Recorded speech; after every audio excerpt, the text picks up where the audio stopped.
Detective John Davis is an experienced investigator with a reputation for solving the most complex cases. When a series of gruesome murders shakes the city, he is put in charge of the investigation. The victims, all young women, are found in various locations around the city, their bodies mutilated and their faces disfigured beyond recognition.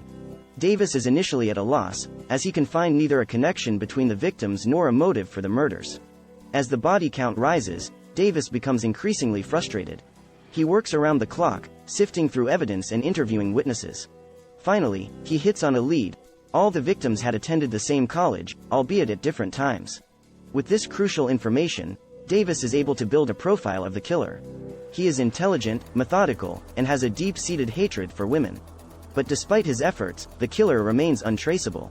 In the midst of the investigation, Davis receives a strange message, a cryptic note left at the scene of the latest murder, signed only with the letter M. Davis suspects the killer is taunting him, but he cannot decipher the message's meaning. As Davis continues to follow the clues, he becomes increasingly convinced that the killer is someone he knows. He begins to scrutinize everyone on his team, even his closest colleagues. His obsession with the case begins to affect his personal life, straining his relationship with his wife and family. One night, Davis finally manages to identify the killer as a former college professor who had been fired for inappropriate behavior toward female students. The professor had gone into hiding, changed his identity, and wanted revenge on the women he felt had wronged him. In a gripping finale, Davis confronts the killer in a tense showdown. He manages to outwit the professor and bring him to justice, but not before the killer reveals a shocking twist.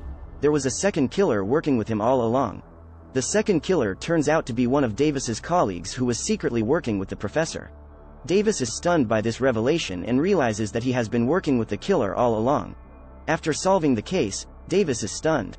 The realization that someone he trusted was capable of such cruelty haunts him to this day. But in the end, he finds comfort in the fact that justice was served, even if it came at a high price.